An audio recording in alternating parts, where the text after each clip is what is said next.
श्रीनारायण स्तोत्रम् नारायणाय शुद्धाय शाश्वताय ध्रुवाय च भूतभव्यभवेशाय शिवाय शिवमूर्तये शिवयोनेः शिवाद्यायी शिवपूज्यतमाय च घोररूपाय महते युगान्तकरणाय च विश्वाय विश्वदेवाय विश्वेशाय महात्मने सहस्रोदरपादाय सहस्रनयनाय च सहस्रबाहवे चैव सहस्रवदनाय च शुचिस्रवाय महते ऋतुसंवत्सराय च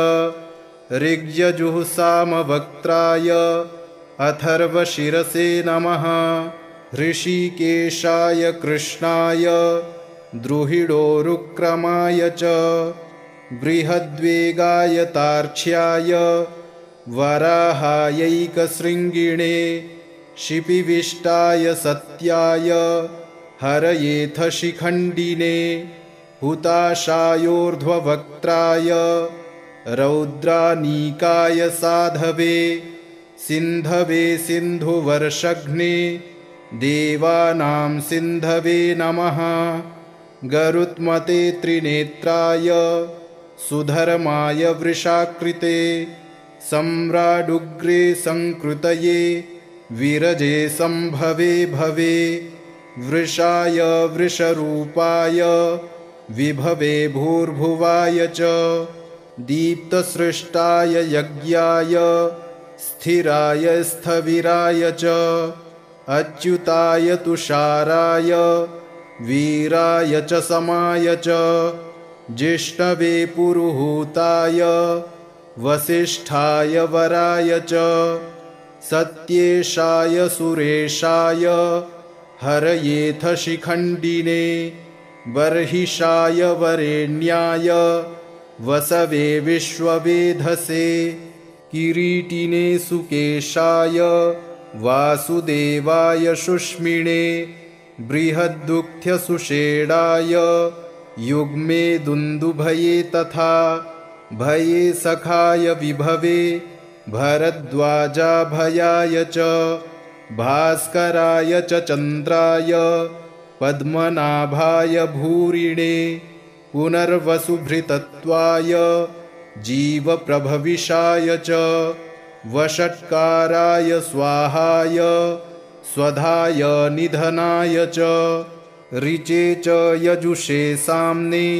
त्रैलोक्यपतये नमः श्रीपद्मायात्मसदृशे धरणीधारणे परे सौम्या सौम्यस्वरूपाय सौम्ये सुमनसे नमः विश्वाय च सुविश्वाय विश्वरूपधराय च केशवाय सुकेशाय रश्मिकेशाय भूरिणे हिरण्यगर्भाय नमः सौम्याय वृषरूपिणे नारायणाग्र्यवपुषे पुरुहूताय वज्रिणे वर्मिणे वृषसेनाय धर्मसेनाय रोधसे मुनये ज्वरमुक्तायै ज्वराधिपतये नमः अनेत्राय त्रिनेत्राय पिङ्गलाय विडूर्मिणे तपोब्रह्मनिधानाय युगपर्यायिणे नमः शरणाय शरण्याय शक्तेष्टशरणाय च नमः सर्वभवेशाय भूतभव्यभवाय च पाहि मां देवदेवेश कोऽप्यजोऽसि सनातनः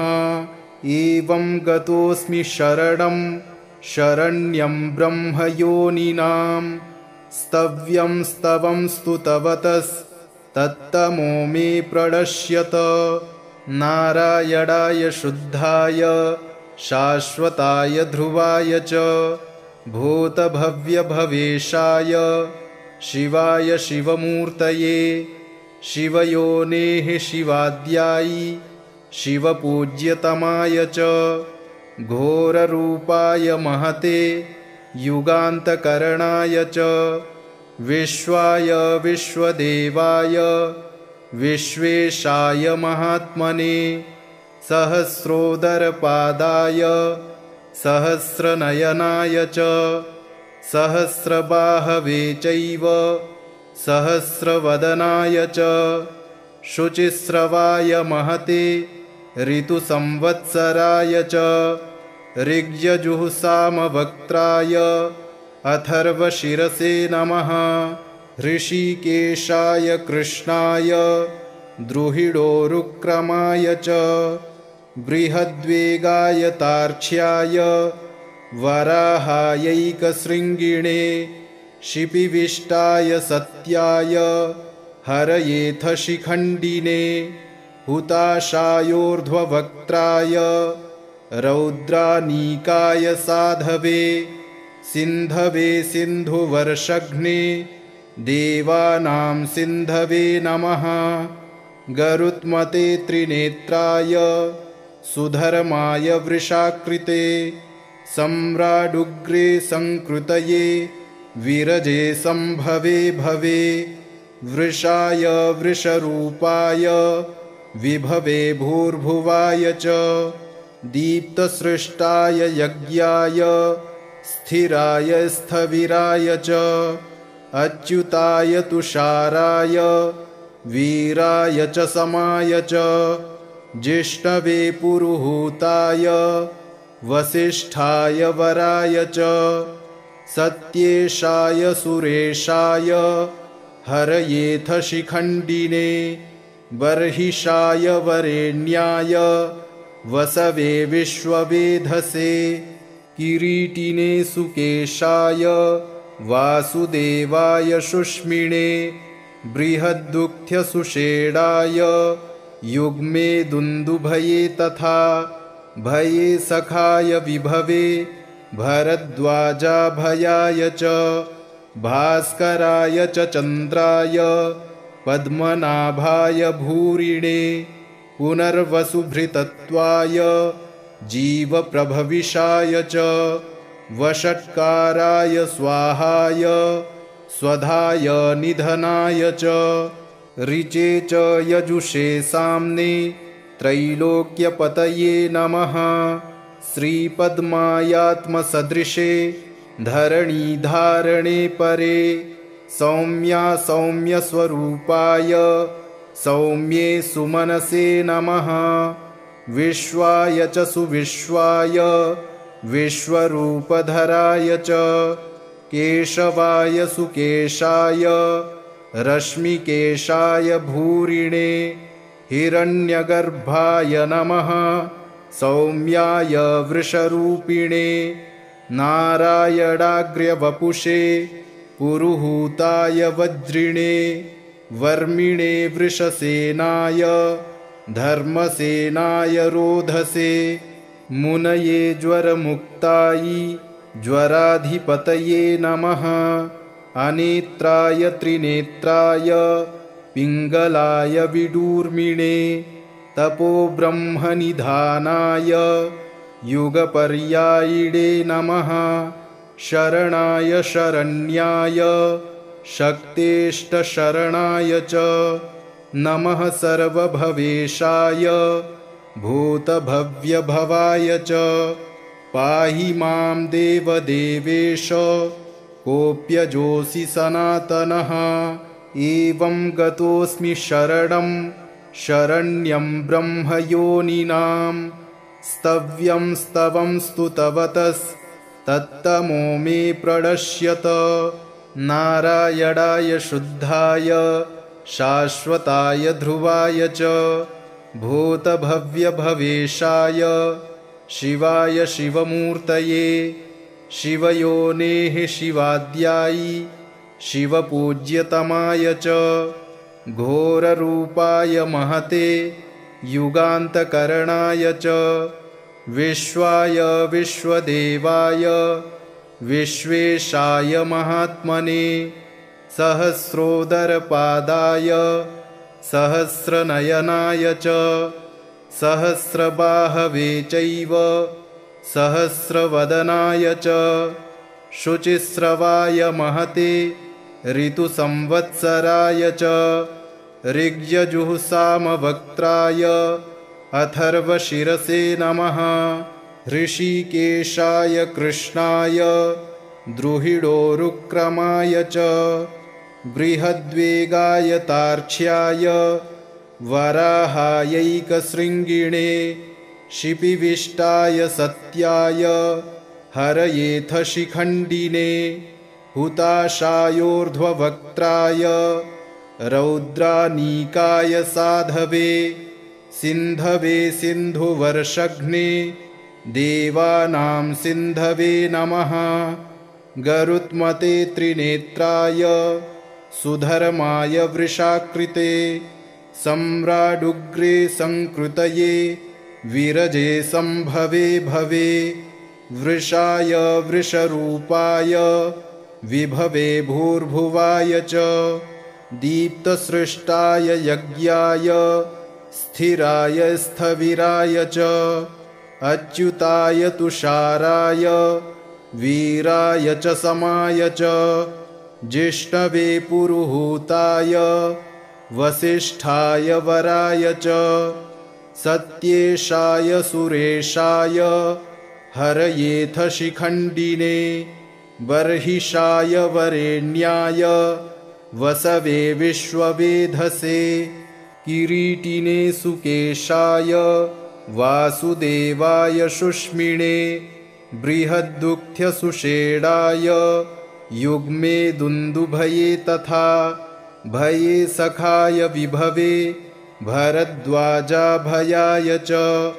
भास्कराय च चन्द्राय पद्मनाभाय भूरिणे पुनर्वसुभृतत्वाय जीवप्रभविषाय च वषट्काराय स्वाहाय स्वधाय निधनाय च ऋचे च यजुषे साम्ने त्रैलोक्यपतये नमः। श्रीपद्मायात्मसदृशे धरणीधारणे परे सौम्या सौम्यस्वरूपाय सौम्ये सुमनसे नमः। विश्वाय च सुविश्वाय विश्वरूपधराय च केशवाय सुकेशाय रश्मिकेशाय भूरिणे हिरण्यगर्भाय नमः। सौम्याय वृषरूपिणे नारायणाग्र्यवपुषे पुरुहूताय वज्रिणे वर्मिणे वृषसेनाय धर्मसेनाय रोधसे मुनये ज्वरमुक्तायै ज्वराधिपतये नमः। अनेत्राय त्रिनेत्राय पिङ्गलाय विडूर्मिणे तपोब्रह्मनिधानाय युगपर्यायिणे नमः। शरणाय शरण्याय शक्तेष्टशरणाय च नमः। सर्वभवेशाय भूतभव्यभवाय च पाहि मां देवदेवेश कोऽप्यजोऽसि सनातनः। एवं गतोऽस्मि शरणं शरण्यं ब्रह्मयोनिनां स्तव्यं स्तवं स्तुतवतस्तत्तमो मे प्रणश्यत। नारायणाय शुद्धाय शाश्वताय ध्रुवाय च भूतभव्यभवेशाय शिवाय शिवमूर्तये शिवयोनेः शिवाद्यायि शिवपूज्यतमाय च घोररूपाय महते युगान्तकरणाय च विश्वाय विश्वदेवाय विश्वेशाय महात्मने सहस्रोदरपादाय सहस्रनयनाय च सहस्रबाहवे चैव सहस्रवदनाय च शुचिस्रवाय महते ऋतुसंवत्सराय च ऋग्यजुःसामवक्त्राय अथर्वशिरसे नमः। ऋषिकेशाय कृष्णाय द्रुहिडोरुक्रमाय च बृहद्वेगाय तार्क्ष्याय वराहायैकशृङ्गिणे शिपिविष्टाय सत्याय हरयेथ शिखण्डिने हुताशायोर्ध्ववक्त्राय रौद्रानीकाय साधवे सिन्धवे सिन्धुवर्षघ्ने देवानां सिन्धवे नमः गरुत्मते त्रिनेत्राय सुधर्माय वृषाकृते सम्राडुग्रे संकृतये विरजे संभवे भवे वृषाय वृषरूपाय विभवे भूर्भुवाय च दीप्तसृष्टाय यज्ञाय स्थिराय स्थविराय च अच्युताय तुषाराय वीराय च समाय च जिष्णवे पुरुहूताय वसिष्ठाय वराय च सत्येशाय सुरेशाय हरयेथ शिखण्डिने बर्हिषाय वरेण्याय वसवे विश्ववेधसे किरीटिने सुकेशाय वासुदेवाय शुष्मिणे बृहद्दुःख्यसुषेणाय युग्मे दुन्दुभये तथा भये सखाय विभवे भरद्वाजाभयाय च भास्कराय च चन्द्राय पद्मनाभाय भूरिणे पुनर्वसुभृतत्वाय जीवप्रभविषाय च वषट्काराय स्वाहाय स्वधाय निधनाय च ऋचे च यजुषे साम्ने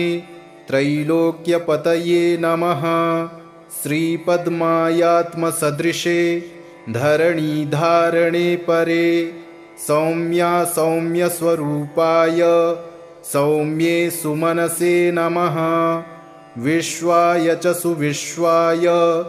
विश्वरूपधराय च केशवाय सुकेशाय रश्मिकेशाय भूरिणे हिरण्यगर्भाय नमः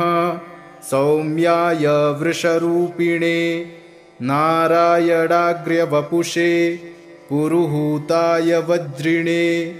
वर्मिणे वृषसेनाय धर्मसेनाय रोधसे मुनये ज्वरमुक्तायै ज्वराधिपतये नमः अनेत्राय त्रिनेत्राय पिङ्गलाय विडूर्मिणे तपोब्रह्मनिधानाय युगपर्यायिणे नमः शरणाय शरण्याय शक्तेष्टशरणाय च नमः सर्वभवेशाय भूतभव्यभवाय च पाहि मां देवदेवेश कोऽप्यजोऽसि सनातनः एवं गतोऽस्मि शरणं शरण्यं ब्रह्मयोनिनां स्तव्यं स्तवं स्तुतवतस्तत्तमो मे प्रणश्यत नारायणाय शुद्धाय शाश्वताय ध्रुवाय च भूतभव्यभवेशाय शिवाय शिवमूर्तये शिवयोनेः शिवाद्यायि शिवपूज्यतमाय च घोररूपाय महते युगान्तकरणाय च विश्वाय विश्वदेवाय विश्वेशाय महात्मने सहस्रोदरपादाय सहस्रनयनाय च सहस्रबाहवे चैव सहस्रवदनाय च शुचिस्रवाय महते ऋतुसंवत्सराय च ऋग्यजुःसामवक्त्राय अथर्वशिरसे नमः ऋषिकेशाय कृष्णाय द्रुहिडोरुक्रमाय च बृहद्वेगाय तार्क्ष्याय वराहायैकशृङ्गिणे शिपिविष्टाय सत्याय हरयेथ शिखण्डिने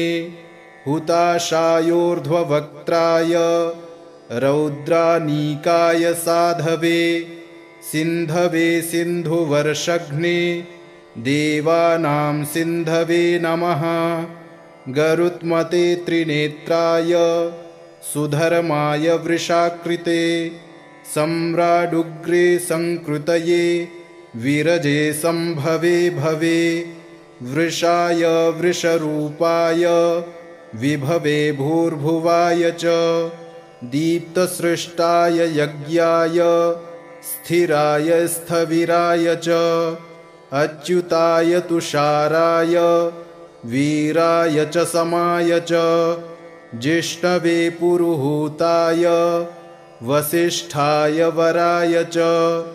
सत्येशाय सुरेशाय हरयेथ शिखण्डिने बर्हिषाय वरेण्याय वसवे विश्ववेधसे किरीटिने सुकेशाय वासुदेवाय शुष्मिणे बृहद्दुःख्यसुषेणाय युग्मे दुन्दुभये तथा भये सखाय विभवे भरद्वाजाभयाय च भास्कराय च चन्द्राय पद्मनाभाय भूरिणे पुनर्वसुभृतत्वाय जीवप्रभविषाय च वषट्काराय स्वाहाय स्वधाय निधनाय च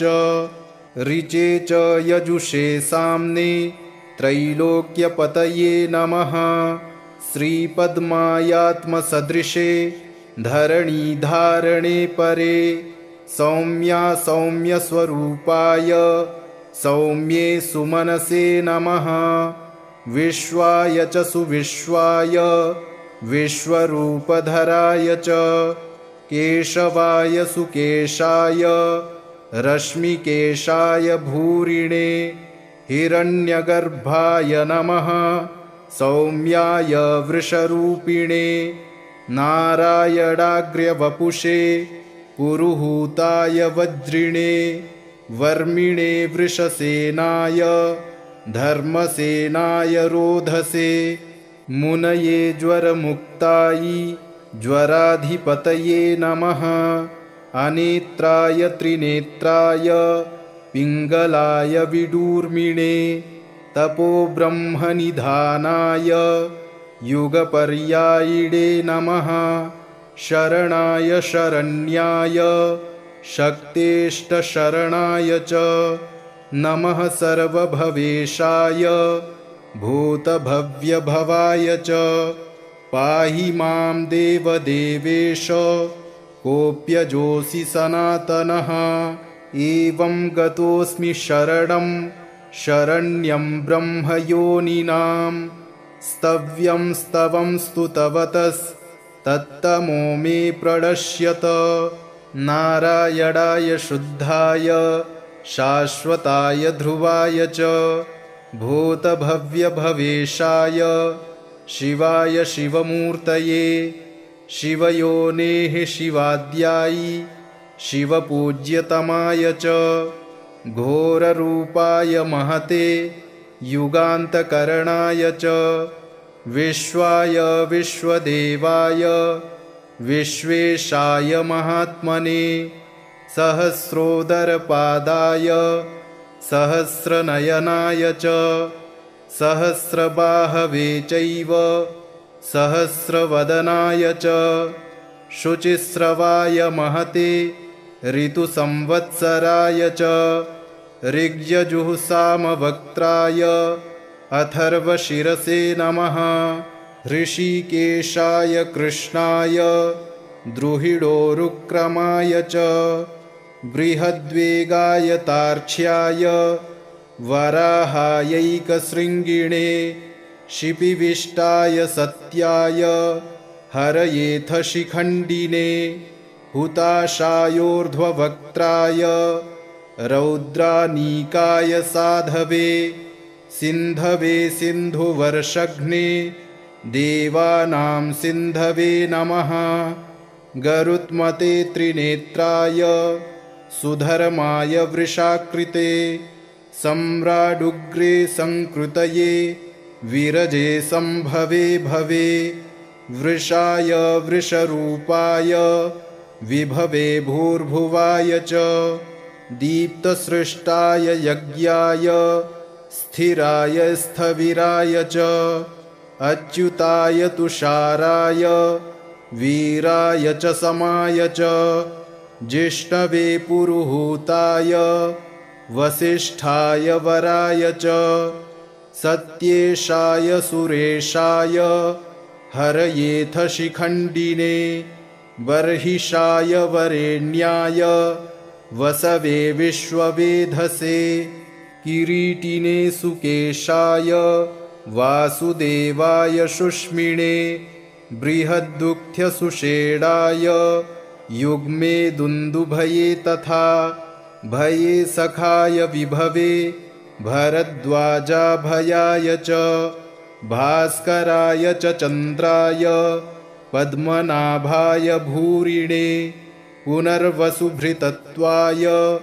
जीवप्रभविषाय च वषट्काराय स्वाहाय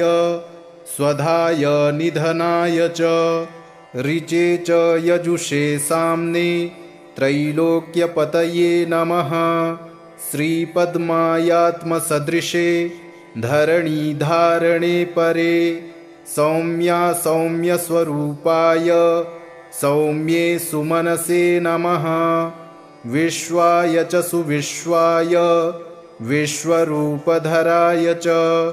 केशवाय सुकेशाय रश्मिकेशाय भूरिणे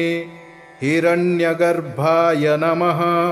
सौम्याय वृषरूपिणे नारायणाग्र्यवपुषे पुरुहूताय वज्रिणे वर्मिणे वृषसेनाय धर्मसेनाय रोधसे मुनये ज्वरमुक्तायै ज्वराधिपतये नमः अनेत्राय त्रिनेत्राय पिङ्गलाय विडूर्मिणे तपोब्रह्मनिधानाय युगपर्यायिणे नमः शरणाय शरण्याय शक्तेष्टशरणाय च नमः सर्वभवेशाय भूतभव्यभवाय च पाहि मां देवदेवेश कोऽप्यजोऽसि सनातनः एवं गतोऽस्मि शरणं शरण्यं ब्रह्मयोनिनां स्तव्यं स्तवं स्तुतवतस्तत्तमो मे प्रणश्यत नारायणाय शुद्धाय शाश्वताय ध्रुवाय च भूतभव्यभवेशाय शिवाय शिवमूर्तये शिवयोनेः शिवाद्यायि शिवपूज्यतमाय च घोररूपाय महते युगान्तकरणाय च विश्वाय विश्वदेवाय विश्वेशाय महात्मने सहस्रोदरपादाय सहस्रनयनाय च सहस्रबाहवे चैव सहस्रवदनाय च शुचिस्रवाय महते ऋतुसंवत्सराय च ऋग्यजुःसामवक्त्राय अथर्वशिरसे नमः ऋषिकेशाय कृष्णाय द्रुहिडोरुक्रमाय च बृहद्वेगाय तार्क्ष्याय वराहायैकशृङ्गिणे शिपिविष्टाय सत्याय हरयेथ शिखण्डिने हुताशायोर्ध्ववक्त्राय रौद्रानीकाय साधवे सिन्धवे सिन्धुवर्षघ्ने देवानां सिन्धवे नमः गरुत्मते त्रिनेत्राय सुधर्माय वृषाकृते सम्राडुग्रे संकृतये विरजे संभवे भवे वृषाय वृषरूपाय विभवे भूर्भुवाय च दीप्तसृष्टाय यज्ञाय स्थिराय स्थविराय च अच्युताय तुषाराय वीराय च समाय च जिष्णवे पुरुहूताय वसिष्ठाय वराय च सत्येशाय सुरेशाय हरयेथ शिखण्डिने बर्हिषाय वरेण्याय वसवे विश्ववेधसे किरीटिने सुकेशाय वासुदेवाय शुष्मिणे बृहद्दुःख्यसुषेणाय युग्मे दुन्दुभये तथा भये सखाय विभवे भरद्वाजाभयाय च भास्कराय च चन्द्राय पद्मनाभाय भूरिणे पुनर्वसुभृतत्वाय जीवप्रभविषाय च वषट्काराय स्वाहाय स्वधाय निधनाय च ऋचे च यजुषे साम्ने त्रैलोक्यपतये नमः श्रीपद्मायात्मसदृशे धरणीधारणे परे सौम्या सौम्यस्वरूपाय सौम्ये सुमनसे नमः विश्वाय च सुविश्वाय विश्वरूपधराय च केशवाय सुकेशाय रश्मिकेशाय भूरिणे हिरण्यगर्भाय नमः सौम्याय वृषरूपिणे नारायणाग्र्यवपुषे पुरुहूताय वज्रिणे वर्मिणे वृषसेनाय धर्मसेनाय रोधसे मुनये ज्वरमुक्तायै ज्वराधिपतये नमः अनेत्राय त्रिनेत्राय पिङ्गलाय विडूर्मिणे तपोब्रह्मनिधानाय युगपर्यायिणे नमः शरणाय शरण्याय शक्तेष्टशरणाय च नमः सर्वभवेशाय भूतभव्यभवाय च पाहि मां देवदेवेश कोऽप्यजोऽसि सनातनः एवं गतोऽस्मि शरणं शरण्यं ब्रह्मयोनिनां स्तव्यं स्तवं स्तुतवतस्तत्तमो मे प्रणश्यत नारायणाय शुद्धाय शाश्वताय ध्रुवाय च भूतभव्यभवेशाय शिवाय शिवमूर्तये शिवयोनेः शिवाद्यायि शिवपूज्यतमाय च घोररूपाय महते युगान्तकरणाय च विश्वाय विश्वदेवाय विश्वेशाय महात्मने सहस्रोदरपादाय सहस्रनयनाय च सहस्रबाहवे चैव सहस्रवदनाय च शुचिस्रवाय महते ऋतुसंवत्सराय च ऋग्यजुःसामवक्त्राय अथर्वशिरसे नमः ऋषिकेशाय कृष्णाय द्रुहिडोरुक्रमाय च बृहद्वेगाय तार्क्ष्याय वराहायैकशृङ्गिणे शिपिविष्टाय सत्याय हरयेथ शिखण्डिने हुताशायोर्ध्ववक्त्राय रौद्रानीकाय साधवे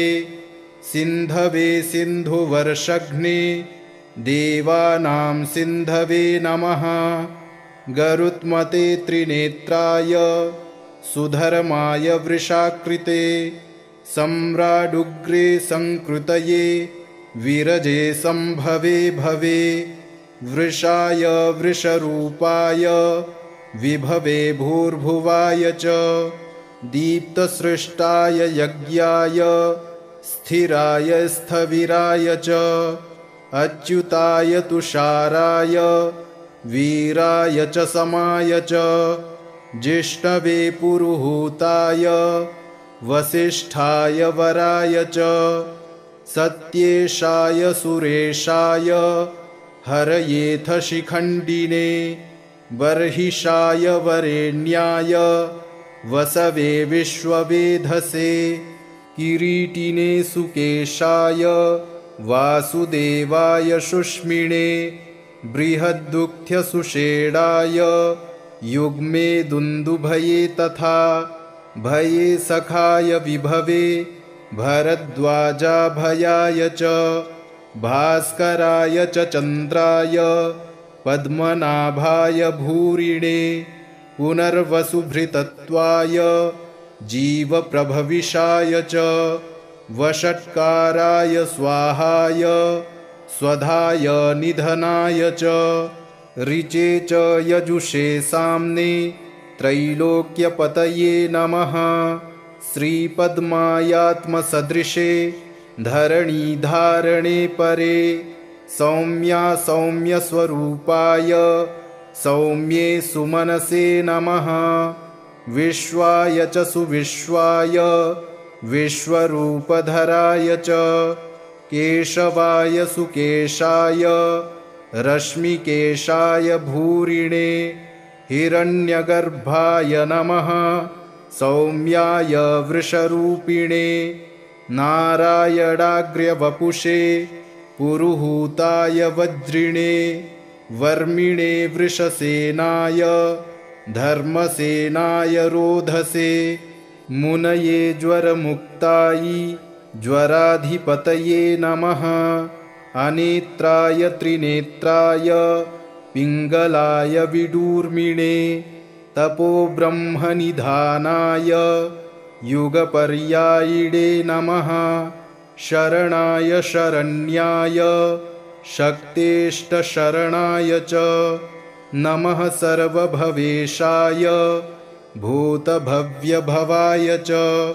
पाहि मां देवदेवेश कोऽप्यजोऽसि सनातनः एवं गतोऽस्मि शरणं शरण्यं ब्रह्मयोनिनां स्तव्यं स्तवं स्तुतवतस्तत्तमो मे प्रणश्यत नारायणाय शुद्धाय शाश्वताय ध्रुवाय च भूतभव्यभवेशाय शिवाय शिवमूर्तये शिवयोनेः शिवाद्यायि शिवपूज्यतमाय च घोररूपाय महते युगान्तकरणाय च विश्वाय विश्वदेवाय विश्वेशाय महात्मने सहस्रोदरपादाय सहस्रनयनाय च सहस्रबाहवे चैव सहस्रवदनाय च शुचिस्रवाय महते ऋतुसंवत्सराय च ऋग्यजुःसामवक्त्राय अथर्वशिरसे नमः ऋषिकेशाय कृष्णाय द्रुहिडोरुक्रमाय च बृहद्वेगाय तार्क्ष्याय वराहायैकशृङ्गिणे शिपिविष्टाय सत्याय हरयेथ शिखण्डिने हुताशायोर्ध्ववक्त्राय रौद्रानीकाय साधवे सिन्धवे सिन्धुवर्षघ्ने देवानां सिन्धवे नमः गरुत्मते त्रिनेत्राय सुधर्माय वृषाकृते सम्राडुग्रे संकृतये विरजे संभवे भवे वृषाय वृषरूपाय विभवे भूर्भुवाय च दीप्तसृष्टाय यज्ञाय स्थिराय स्थविराय च अच्युताय तुषाराय वीराय च समाय च जिष्णवे पुरुहूताय वसिष्ठाय वराय च सत्येशाय सुरेशाय हरयेथ शिखण्डिने बर्हिषाय वरेण्याय वसवे विश्ववेधसे किरीटिने सुकेशाय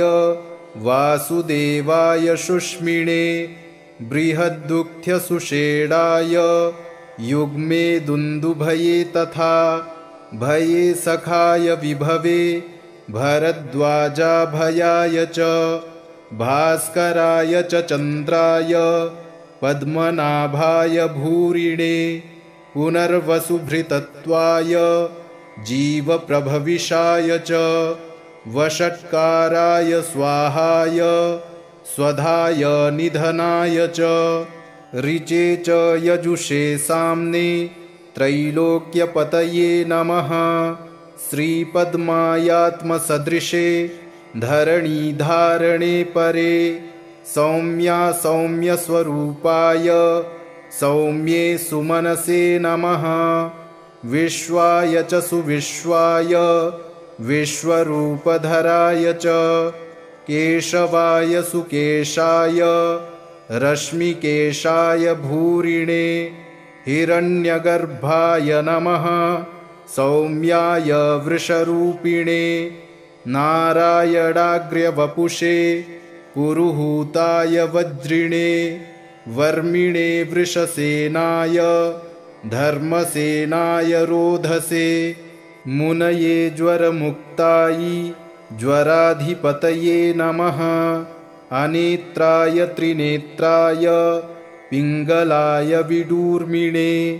तपोब्रह्मनिधानाय युगपर्यायिणे नमः। शरणाय शरण्याय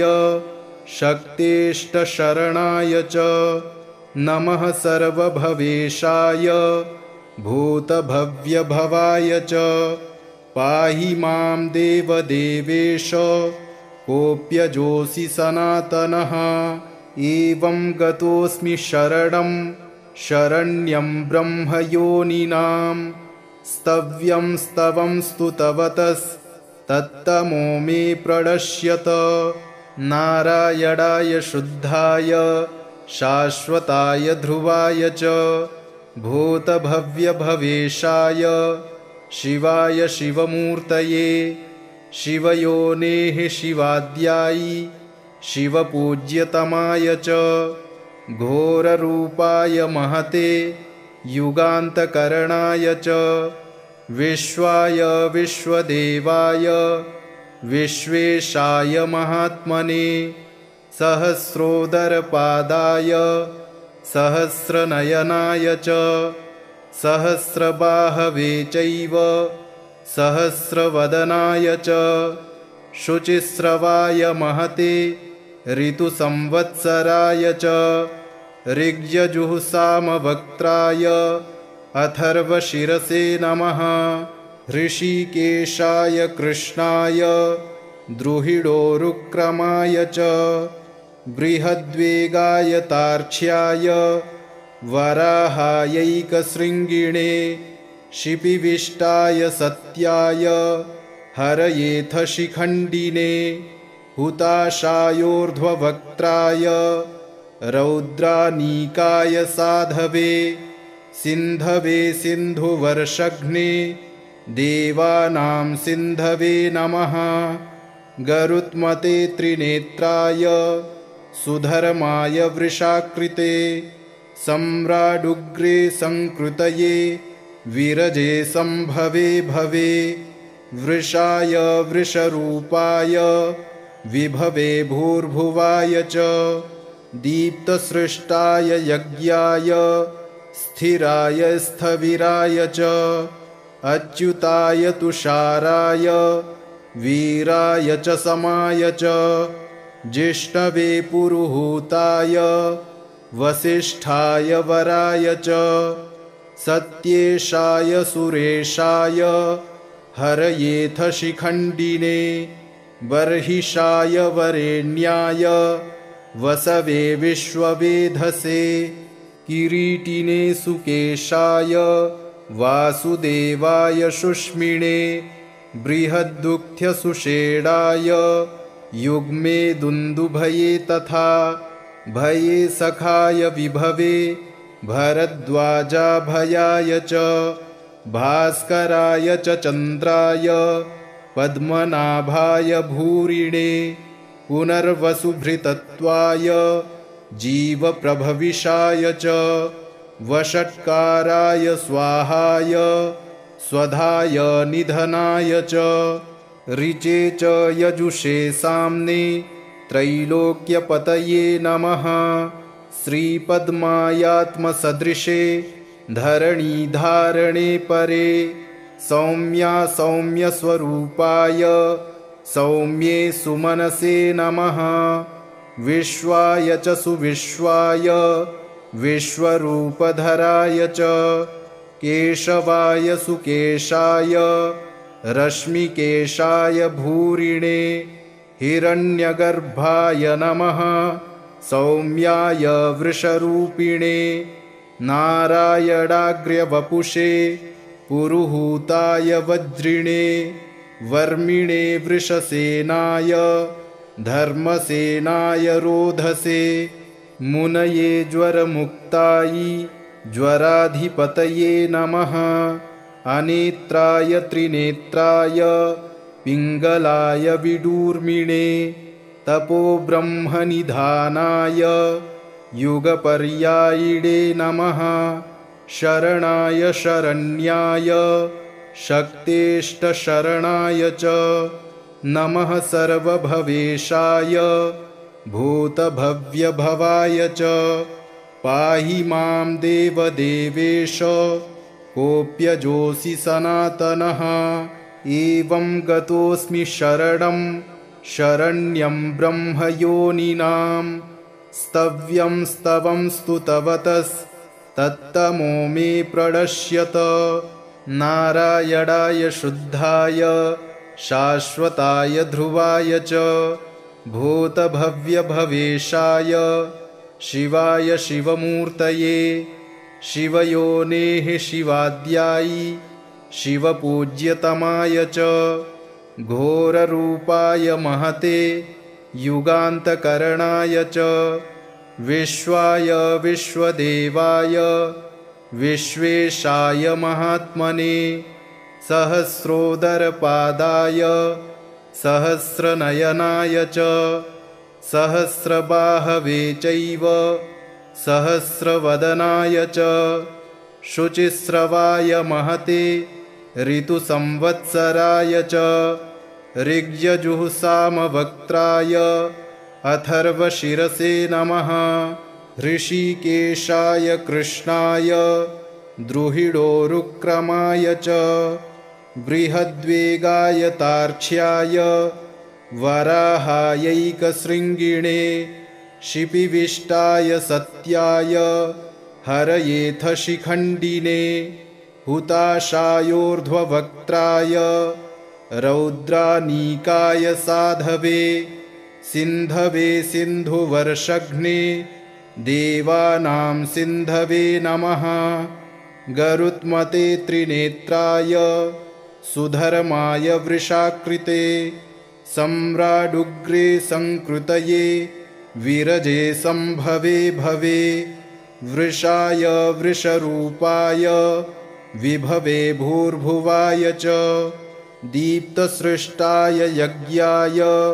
स्थिराय स्थविराय च अच्युताय तुषाराय वीराय च समाय च जिष्णवे पुरुहूताय वसिष्ठाय वराय च सत्येशाय सुरेशाय हरयेथ शिखण्डिने बर्हिषाय वरेण्याय वसवे विश्ववेधसे किरीटिने सुकेशाय वासुदेवाय शुष्मिणे बृहद्दुःख्यसुषेणाय युग्मे दुन्दुभये तथा भये सखाय विभवे भरद्वाजाभयाय च भास्कराय च चन्द्राय पद्मनाभाय भूरिणे पुनर्वसुभृतत्वाय जीवप्रभविषाय च वषट्काराय स्वाहाय स्वधाय निधनाय च ऋचे च यजुषे साम्ने त्रैलोक्यपतये नमः। श्रीपद्मायात्मसदृशे धरणीधारणे परे सौम्या सौम्यस्वरूपाय सौम्ये सुमनसे नमः। विश्वाय च सुविश्वाय विश्वरूपधराय च केशवाय सुकेशाय रश्मिकेशाय भूरिणे हिरण्यगर्भाय नमः सौम्याय वृषरूपिणे नारायणाग्र्यवपुषे पुरुहूताय वज्रिणे वर्मिणे वृषसेनाय धर्मसेनाय रोधसे